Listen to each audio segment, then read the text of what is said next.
नमस्कार, आप देख रहे हैं दूरदर्शन किसान कार्यक्रम गांव किसान में आप सभी का स्वागत है। मैं हूं मोनालिसा। इस कार्यक्रम में हम आपके लिए अलग अलग सेगमेंट के माध्यम से कृषि और पशुपालन से जुड़ी हुई बेहद ही खास जानकारियां लेकर आते हैं। आज इस कार्यक्रम में खेती किसानी में हम आपको दिखाएंगे इको फ्रेंडली हाउस, जो आपको कहीं भी होने के बावजूद प्रकृति के करीब होने का अनुभव देगा।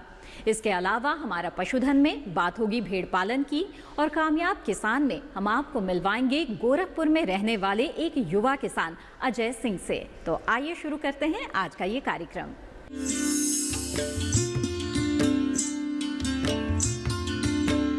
कार्यक्रम के पहले सेगमेंट खेती किसानी में आज हम आपको एक ऐसी जगह ले जाएंगे जहां सब कुछ प्रकृति के हिसाब से हो रहा है, चाहे बात खेती की हो, पशुपालन की या फिर तैयार उत्पाद की। तो देर किस बात की, चलिए चलते हैं कच्छ।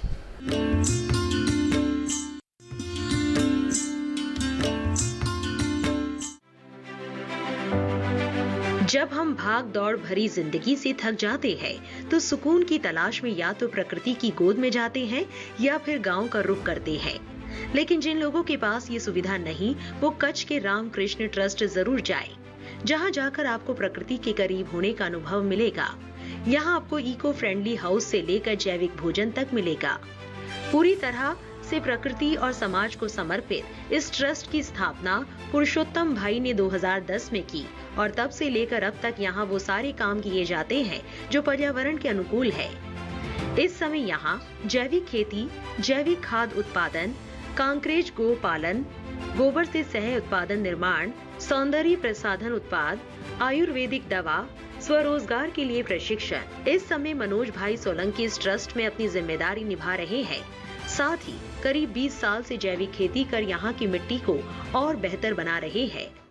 ये रामकृष्ण ट्रस्ट 2010 से जैविक खेती, गौपालन, ग्रामोद्योग और हस्तकला जैसे आयामों के ऊपर 10 साल से कार्य कर रहा है, और उस कार्य को व्यवहारिकता में जो कमियां है उस कमी को कैसे सुलझाना, और उसको आज के समय में जैसे कृषि, गौपालन, ग्रामोद्योग और हस्तकलाएं लुप्त हो जा रही है और वो वायबिलिटी ख़त्म हो गई है कि वो आज किसी अपनाने के लिए तैयार नहीं है। उस समय वास्तव में ये जो चारों व्यवसाय है वो स्वार्थ और परमार्थ दोनों के अनुरूप है, और दूसरा कि इसमें परमार्थ और स्वार्थ दोनों भरपूर भी है।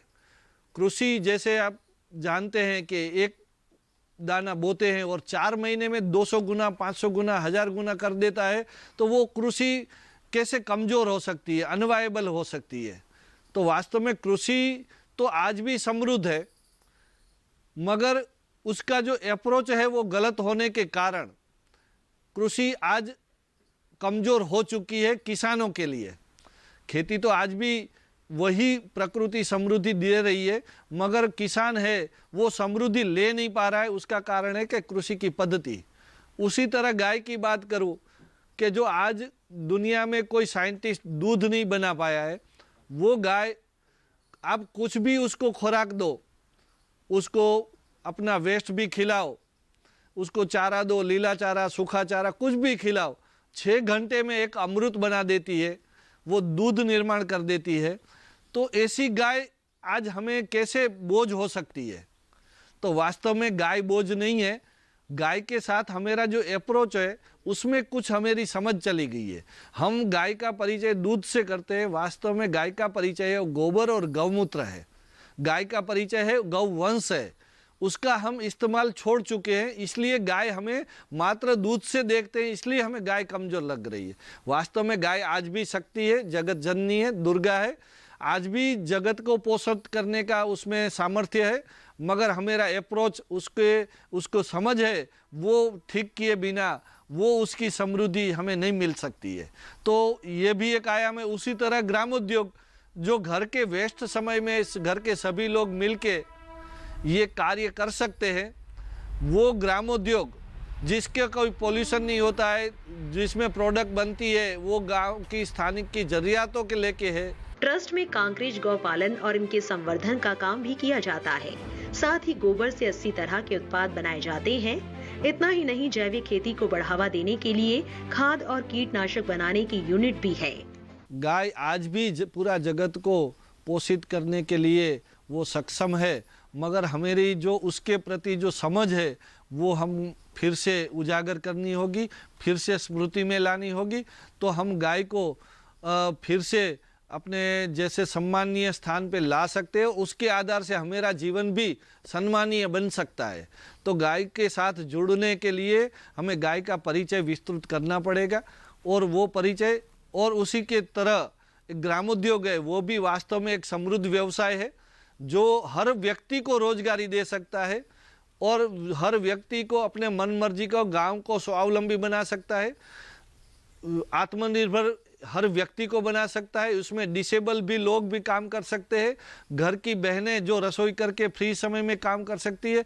तो वो एक आसान तरीके, और उसकी जो गुणवत्ता है वो गांव की जरूरतों के आधार से है और गांव के आसपास के रिसोर्स के आधार पे है। तो उसके हिसाब से ग्रामोद्योग बहुत सस्ता और गुणवत्ता सभर प्रोडक्ट हमें दे सकता है। ये जैविक खेती के अंदर हमारे जो यहाँ के जो कच्छ के जो बहुत ही प्रोग्रेसिव और प्रगतिशील जो कृषक हैं वो मनोज भाई सोलंकी जी हैं, जिन्होंने जैविक खेती के अंदर एक नए आयाम स्थापित किए हैं, जिन्होंने ये बताया कि हमारे जो संस्कृति में गाय आधारित खेती कैसे हो सकती है। गाय के द्वारा जितने हमको अपशिष्ट मिलते हैं, जो आज जो जिनकी बात हम लोग करते हैं, और उन्होंने एक्चुअली बताया कि गाय आधारित खेती से हम लोग प्रॉफिट कैसे कमा सकते हैं, कैसे हम उसका जीविकोपार्जन में हम लोग जा सकते हैं, कैसे हम उससे पैसा कमा सकते हैं। खेती की जब हम बात करते हैं तो खेती की बात सुनते ही हमारे दिमाग में आता है कि खेती एक ऐसा व्यवसाय है जिसके अंदर विषमताएं हैं, जिसके अंदर परिस्थितियां अनुकूल नहीं हैं, और किसान आजकल धीरे धीरे खेती को छोड़ रहा है।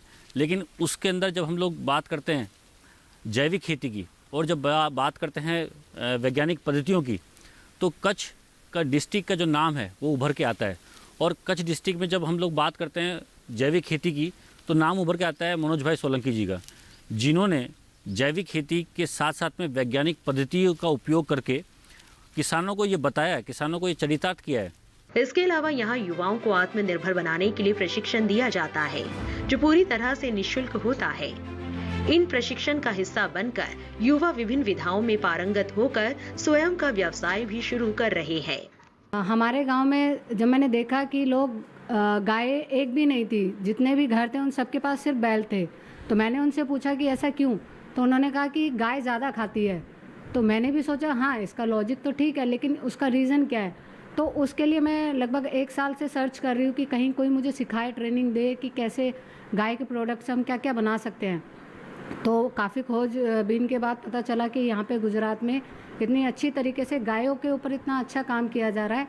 तो मैंने ठान लिया कि मुझे आज नहीं तो कल जो भी प्रोडक्ट यहाँ गाय को लेके, चाहे पंचगव्य हो, चाहे क्रीम हो या कुछ भी हो, चाहे उसके घी से कुछ भी बनता हो, सेम प्रोजेक्ट मेरे को अपने गांव में लगाना है, जिससे लोग गाय के प्रति भी अपनी जो इतनी मिथ्या फैली हुई है उसको भी दूर करें, और गायों से कैसे आप रोज़गार गांव में वापस पुनः स्थापित कर सकते हैं।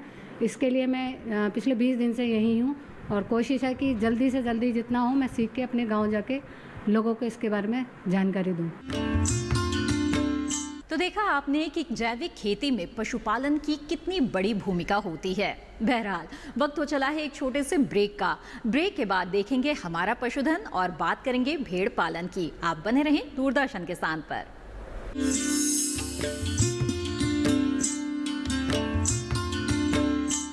जानेंगे क्या है किसानों का हाल।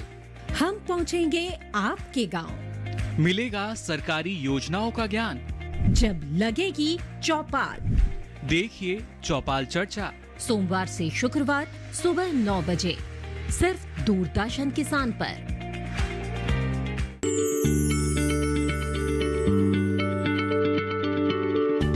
क्या आप किसी बीमारी से परेशान हैं? चाहते हैं डॉक्टर की सलाह? तो हम हैं आपके साथ, बताएंगे आपको जीने की राह। समस्याएं आपकी, समाधान देश के मशहूर विशेषज्ञों के। घर बैठे बात करें देश के जाने माने डॉक्टरों से। हमारे लाइव प्रोग्राम स्वस्थ किसान में हर शनिवार शाम 6 बजे से 7 बजे तक।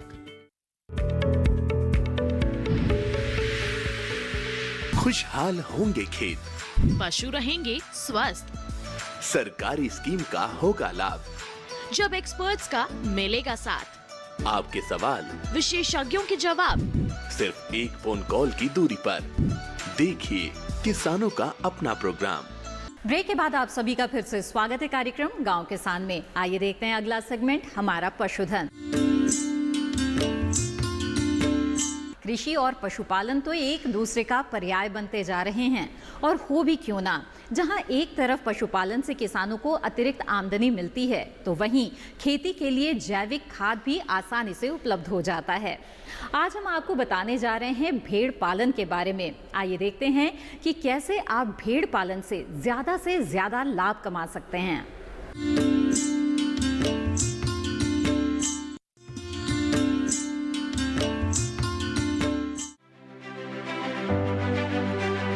भेड़ पालन कम श्रम या अधिक मुनाफे का व्यवसाय है।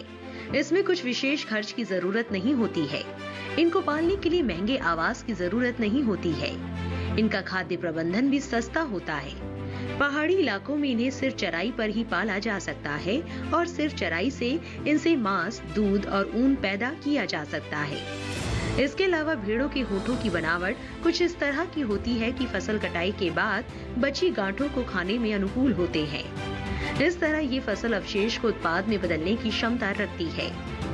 20वीं पशु गणना के अनुसार हमारे देश में भेड़ों की संख्या 74.26 मिलियन है, जबकि 2012 की पशु गणना की रिपोर्ट के हिसाब से 2007 से 2012 के दौरान भेड़ों की संख्या में 9% की कमी हो गई थी। इस कमी का सबसे बड़ा कारण मांस के लिए भेड़ों का बढ़ता उपयोग था। वहीं इनकी प्रजनन क्षमता में भी कमी होती जा रही थी। इस बात से साफ जाहिर होता है कि किस तरह लोगों में भेड़ के मांस के लिए रुचि बढ़ रही है। ये रुचि ही भेड़ पालन में मुनाफा ला सकती है। लगभग हर तरह की जलवायु में भेड़ पालन किया जा सकता है। भारत में 30 से 40% भेड़ें शुष्क और अर्धशुष्क क्षेत्रों में पाई जाती है, लेकिन व्यावसायिक रूप से इनका पालन शुरू करने से पहले नस्ल का चुनाव जरूरत के हिसाब से ही करना चाहिए। जैसे दूध उत्पादन के लिए लोही, कूका, गुरेज, मांस के लिए हसन, नेल्लोर, जालौनी, मांडिया, शाहवादी, वजीरी, ऊन के लिए बीकानेरी, बेलारी, चोकला, भाकरवाल, काठियावाड़ी, मारवाड़। इनका आहार भी बहुत सरल होता है। भेड़ें ज्यादातर घास खाना पसंद करती है। घास की कई प्रजातियां हैं जो भेड़ों द्वारा पसंद की जाती है, लेकिन व्यावसायिक रूप से लाभ लेने के लिए भेड़ों को चराई के अलावा विशेष आहार दिया जाता है, जो इस तरह है। देसी व संकर भेड़ को 8 से 10 घंटे चराई कराए। प्रारंभिक गर्भावस्था में 150 से 200 ग्राम रातिव साथ ही चराई। दुग्धावस्था में 300 से 400 ग्राम रातिव और चराई। मेमने के लिए 25 से 50 ग्राम रातिव मिश्रण, 150 से 200 रातिव मिश्रण व हरा चारा दे। भेड़ों के रहवास की बात करें तो 12x15 का स्थान 50 से 60 भेड़ों के लिए पर्याप्त होता है। भेड़ों के खुर बहुत नाजुक होते हैं, इसीलिए कमरे या रहने के स्थान का फर्श कच्चा होना चाहिए। साफ सफाई का विशेष ध्यान रखते हुए समय समय पर टीकाकरण भी करना चाहिए। औसतन एक भेड़ से साल में 2 बार मार्च और अक्टूबर में ऊन लिया जा सकता है। साथ ही अच्छी किस्म की भेड़ से साल में 2 बार बच्चे होते हैं, जिससे भेड़ों की तादाद में इजाफा होता है।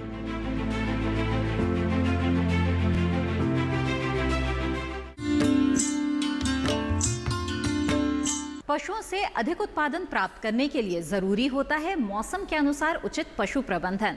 तो आइए देखते हैं क्या कहता है सितंबर माह का पशुपालक कैलेंडर। पशुपालक कैलेंडर। सितंबर माह में ध्यान देने योग्य बातें। सितंबर माह में पशुओं को दिन के समय धूप से बचाने की समुचित व्यवस्था करें। पशुओं को रात के समय ठंड से बचाने के लिए छप्पर इत्यादि के नीचे बांध कर रखें। चारागाह व बाड़े की साफ सफाई का विशेष ध्यान रखें। फर्श चूने के घोल का छिड़काव करें। बाड़े के आसपास गंदा पानी एवं गंदगी एकत्रित ना होने दें। परजीवी नाशक दवा या घोल अवश्य पिलाएं। परजीवी नाशक दवा को हर बार बदल बदल कर उपयोग में लाएं। नजदीकी पशु चिकित्सालय में जाकर गोबर की जांच अवश्य कराएं। मेमनों को इंटेरोटॉक्सीमिया रोग का टीका लगवाएं। कोलिबेसिलोसिस, साल्मोनेलोसिस, कवक फफूंदी, गलघोटू एचएस और लंगड़ी बुखार यानी बीक्यू के टीके पशु में अवश्य लगवा लें। रोग होने पर पशु चिकित्सक से तुरंत संपर्क करें। तो ये थी पशुपालन से संबंधित महत्वपूर्ण जानकारियां। इसी के साथ कार्यक्रम गांव किसान में वक्त है एक और छोटे से ब्रेक का। ब्रेक के बाद मिलेंगे एक कामयाब किसान से। आप बने रहें दूरदर्शन किसान पर।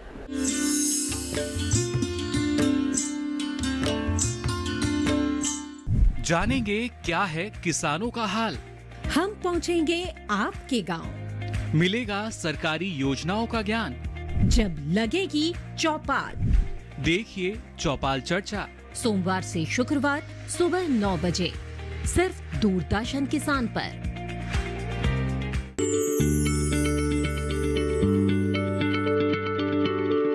क्या आप किसी बीमारी से परेशान हैं? चाहते हैं डॉक्टर की सलाह? तो हम हैं आपके साथ। बताएंगे आपको जीने की राह।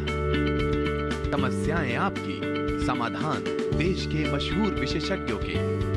घर बैठे बात करें देश के जाने माने डॉक्टरों से।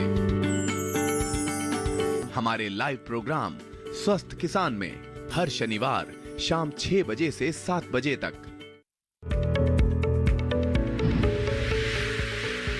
खुशहाल होंगे खेत, पशु रहेंगे स्वस्थ। सरकारी स्कीम का होगा लाभ। जब एक्सपर्ट्स का मिलेगा साथ, आपके सवाल, विशेषज्ञों के जवाब, सिर्फ एक फोन कॉल की दूरी पर। देखिए किसानों का अपना प्रोग्राम हेलो किसान, सोमवार से शुक्रवार शाम 6 बजे से सिर्फ दूरदर्शन किसान पर।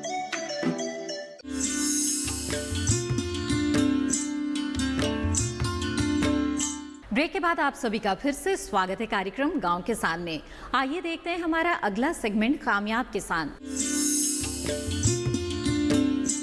इन दिनों कई युवा उच्च शिक्षा लेने के बाद और बड़ी बड़ी कंपनियों की नौकरी छोड़ने के बाद कृषि को अपना रहे हैं, जिससे खेती के हालात बदल रहे हैं। उच्च शिक्षा हासिल करने वाले ये युवा पर्यावरण के प्रति जागरूक हैं और ऐसे में जैविक खेती में इनका रुझान देखा जा रहा है। ऐसे ही एक किसान है उत्तर प्रदेश के गोरखपुर में रहने वाले अजय सिंह। आइए मिलते हैं इनसे।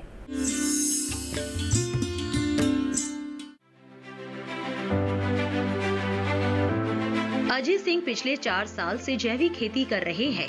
इन 4 सालों के पहले अजय के मन में कृषि से जुड़ने का कोई इरादा नहीं था, लेकिन आए दिन रासायनिक खाद के प्रयोग और इससे होने वाले दुष्परिणामों ने अजय को खेती की तरफ मोड़ दिया। MBA करने के बाद अजय ने कई कंपनियों में अच्छे पद पर रहते हुए काम किया, लेकिन 2016 में किसानों की दशा को देखते हुए अजय ने जैविक खेती करने का मन बनाया। इस समय अजय 1 एकड़ में जैविक खेती कर रहे हैं। अजय के खेतों में होने वाले उत्पादों की बिक्री भी वो यहीं से करते हैं। इस दौरान वो देसी किस्मों की पैदावार लेते हैं। उनके खेत में होने वाले इन देसी उत्पादों की बाजार में अच्छी मांग रहती है, जिससे अजय को अन्य की तुलना में लगभग 2 गुने का मुनाफा होता है। एग्रीकल्चर की तरफ मेरा आकर्षण 2016 में हुआ। 2016 में कुछ इंसिडेंट्स ऐसे हुए, कुछ न्यूज़ मैंने सुना मध्य प्रदेश के किसानों की, सो बड़ा मुझे आहत हुआ मैं उन चीज़ों को लेके कि जो हमारा अन्नदाता है वो कहीं ना कहीं से आत्महत्या कर रहा है, सुसाइड कर रहा है। सो वो एक इंस्टेंट पॉइंट था और वहाँ से मैं पूरा मोल्ड आउट हो गया। मैंने रिज़ाइन करा और सीधा चलाया कि नहीं जी अब तो खेती ही करनी है। और खेती के प्रारूप में भी मैंने जैविक खेती से स्टार्टअप करा। तो एक वेस्ट डिकम्पोज़र का कंपोनेंट मिला। सो वेस्ट डिकम्पोज़र के यूज़ से मैं गोबर को ट्रीट करता हूँ और ज़्यादातर तो कंपोज के रूप में देता हूँ। उसके साथ साथ बकरी का गोबर है जिसमें गौमूत्र के साथ मिला के हम अपने NPK के कॉम्बिनेशन को बैलेंस कर सकते हैं। नीम की खली है जिसको हम वेस्ट के रूप में यूज़ करते हैं। बाकी मेरे घर का जो कूड़ा है या आपके घर का जो कूड़ा निकलता है उसको भी डिकम्पोज करते हैं और वो कहीं ना कहीं से हमारे जैविक खाद के रूप में इस्तेमाल हो रहा है। जैविक खेती के लिए अजय इसमें इस्तेमाल होने वाली खाद और कीटनाशक को खुद ही तैयार करते हैं। डिकम्पोजर और नीम की खली को मिलाकर कीटनाशक, गौमूत्र और गोबर को मिलाकर खाद बनाते हैं। इसके अलावा अजय ने 5 पत्ती काढ़ा खाद, छाछ से छाछ रस, गोबर, गौमूत्र, बेसन, मिट्टी और गुड़ मिलाकर पंचगव्य बनाया है। ये तमाम जैविक खाद फसल के विकास में सही भूमिका तो निभाते ही है, साथ ही कीटों के प्रभाव को भी कम करते हैं। जैविक खेती का कोई मूल मंत्र तो नहीं है, ये सारी हमारी जो ऋषि मुनियों की परंपरा है उसी से जुड़ी हुई। जैविक खेती का सिर्फ आधार ये है कि वो खेती जो जीवों द्वारा या जीवों पर आधारित हो। सो कहीं ना कहीं से वो हम सारी चीज़ें, जैसे हमारा गौमूत्र है, हमारा गोबर है, हमारे घर के या हमारे अपने आसपास पड़ोस में जो वेस्ट निकल रहा है, इन सारी चीज़ों को मैंने देखा समझा और उनके बिहाफ पे खेती करी और वास्तव में इसी का भविष्य है आने वाले समय में। चुनौतियां और चैलेंजेस तो बहुत हैं। एक तो हम इजीली इसको मोल्ड आउट नहीं कर सकते, क्योंकि जो भी बड़ा आदमी है पैसे हमें उसी से मिलने हैं। 10 रुपये किलो का टमाटर यदि मैं 20 रुपये में बेचना चाहूँगा तो नॉर्मल मार्केट में मुश्किल है। तो पहला चैलेंज तो हमारे लिए मार्केट है, क्योंकि गवर्नमेंट की भी तरफ से अभी कोई ऐसा स्पेसिफिक हमारे पास रिसोर्स नहीं है या कोई ऐसा प्लेस नहीं है जहाँ पर जैविक जाके हम। दूसरी चीज़ क्या है कि 100 में से 95% किसान हमारा कहीं ना कहीं से इलिटरेट है, पढ़ा लिखा कम है। सर्टिफिकेशन हर एक चीज़ में आपको चाहिए तो वो एक लेंदी प्रोसेस है। सो ये मेरा मुख्य चैलेंज है, बट उसको भी मैं चैलेंज नहीं मानता। यदि 1000 किसान मेरे साथ जुड़ा होगा तो मैं कहीं ना कहीं स्टॉल खोल लूँगा, कहीं ना कहीं मार्केट में अपना प्लेस बना लूँगा, ताकि उनको एक जगह इकट्ठा कर सकूँ और उनके प्रोडक्ट की रिस्पॉन्सिबिलिटी ले सकूँ, उनके बेचने की, उनको पैदा करने की। उनके खेतों में फल व सब्जियों के अलावा फूलों के पौधे भी मिल जाएंगे, लेकिन ये सब इतना आसान ना था। शुरुआत में अजय को कई मुश्किलों का सामना करना पड़ा, लेकिन कई बार की असफलता ने उन्हें सफलता की दहलीज पर ला खड़ा किया। आज उनके उत्पाद बड़ी आसानी से खरीदे जाते हैं, क्योंकि जैविक रूप से तैयार उपज की गुणवत्ता और स्वाद में बहुत अंतर होता है, जिसकी बाजार में अच्छी खासी कीमत मिल जाती है। अजय ने अपने इस जैविक मिशन में कई किसानों को जोड़ रखा है, ताकि ज्यादा से ज्यादा जैविक उत्पाद बाजार में आए और लोगों को बेहतर स्वास्थ्य मिल सके। वो मानते हैं कि जैविक कृषि की तरफ विकास की भी कई गुंजाइश है, बस जरूरत है लोगों को जागरूक करने की। और एक जैविक की तरफ रुझान हुआ कि नहीं जी, कुछ ना कुछ विष मुक्त ही करना है, कुछ ऐसा करना है भविष्य में ताकि आने वाली हमारी पीढ़ी भी सुरक्षित हो और हमारे जीवन शैली जो है उसमें भी सुधार हो, जिसके लिए कार्यरत रहा और करीब 3 साल लगा दिए मैंने ये छोटा सा लर्निंग सेंटर बनाने में।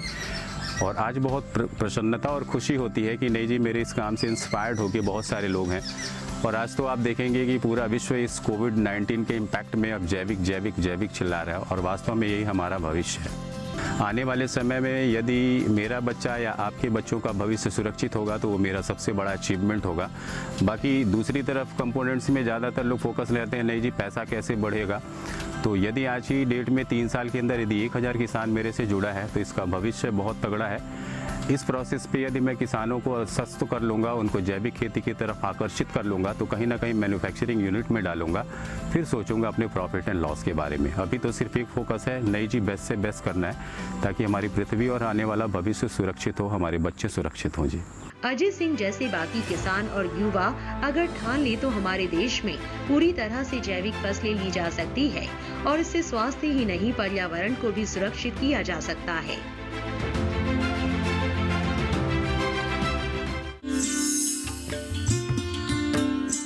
कार्यक्रम गांव किसान की आज की कड़ी में दी गई जानकारियां अगर आपको पसंद आई और आप दोबारा ये कार्यक्रम देखना चाहते हैं तो टीवी स्क्रीन पे दिए जा रहे QR कोड को स्कैन करके आप दूरदर्शन किसान के YouTube चैनल पर ये कार्यक्रम दोबारा देख सकते हैं। इसी के साथ कार्यक्रम गांव किसान में आज बस इतना ही। फिर हाजिर होंगे लेकर कुछ और खास जानकारियां।